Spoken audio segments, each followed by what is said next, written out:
Hi there, it's me again, your social scientist.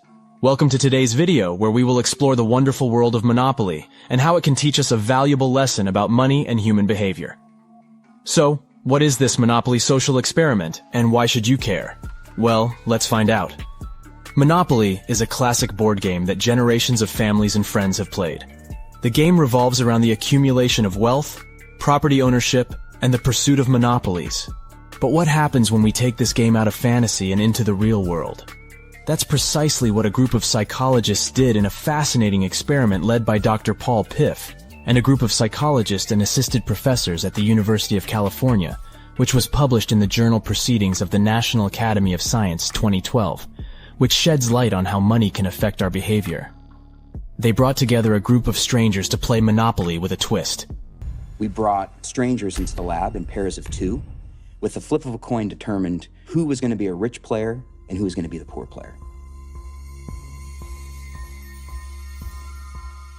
The rich player got 2 times as much money to play the game.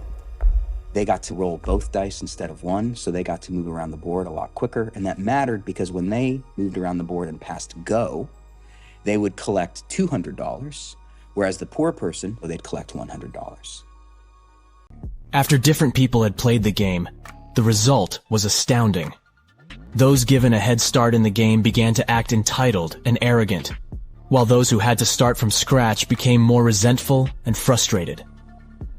Even their body language changed, with those in the lead sitting more comfortably and taking up more space, while those lagging slouched and appeared defeated. Now, the part that I found the most interesting was when those who had been given a head start were asked why they won the game. And you could imagine that rich players would say, well, I won the game because of that flip of the coin. I had 2 times the advantage.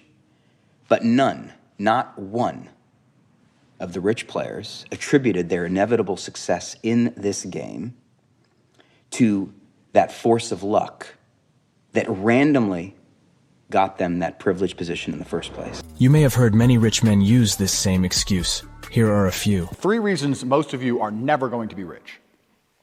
1, you do not identify opportunity.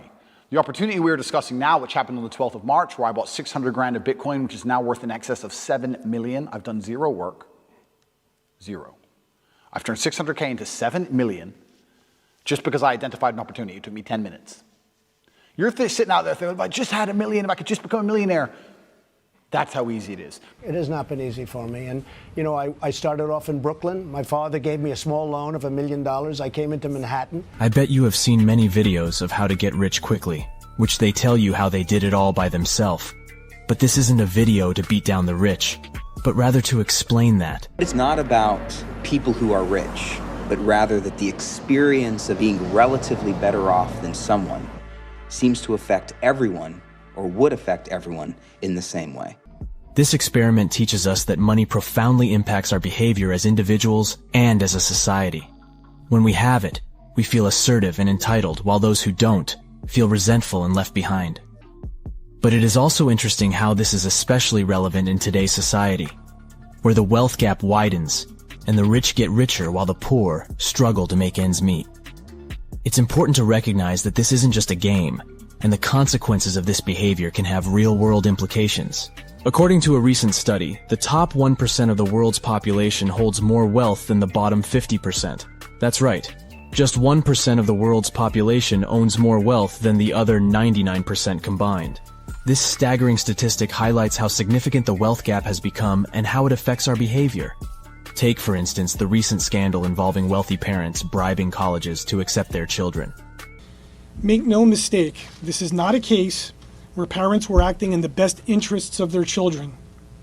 This is a case where they flaunted their wealth, sparing no expense, to cheat the system so they could set their children up for success with the best education money could buy, literally. Some spent anywhere from $200,000 to $6.5 million for guaranteed admission. Their actions were, without a doubt, insidious, selfish, and shameful. These parents had so much money they believed they could buy their children's way into top schools, even if it meant breaking the law. This behavior is a prime example of how money can make us act entitled and above the law. But it's not just the super wealthy who are affected by this. Many of us are guilty of thinking that money can solve all our problems, from buying happiness to buying success. However, as we've seen, this thinking can be dangerous and lead us down a difficult path. Wealthy celebrities are often accused of living in a bubble, detached from the average person's reality. With their excessive wealth and fame, they can often act entitled and out of touch with the rest of society. This can lead to a sense of superiority and a belief that they are above the law.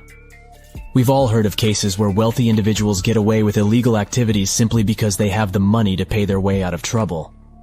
These individuals may receive lighter sentences or be able to hire the best lawyers to defend them, while those without financial means are left to face the full force of the law.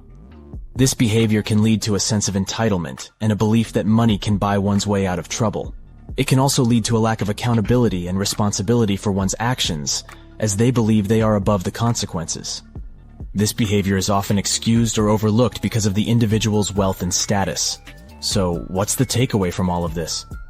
First, it's important to recognize money's impact on our behavior, and we need to be mindful of how it affects us and those around us.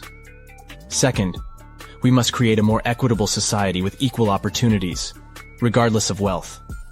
Next time you play Monopoly, remember that it's not just a game of luck and strategy, but also a chance to test your moral compass and see if you're more like a humble property owner or a power-hungry tycoon. Thanks for watching. Remember to like, share, and subscribe, and I'll see you at the next one.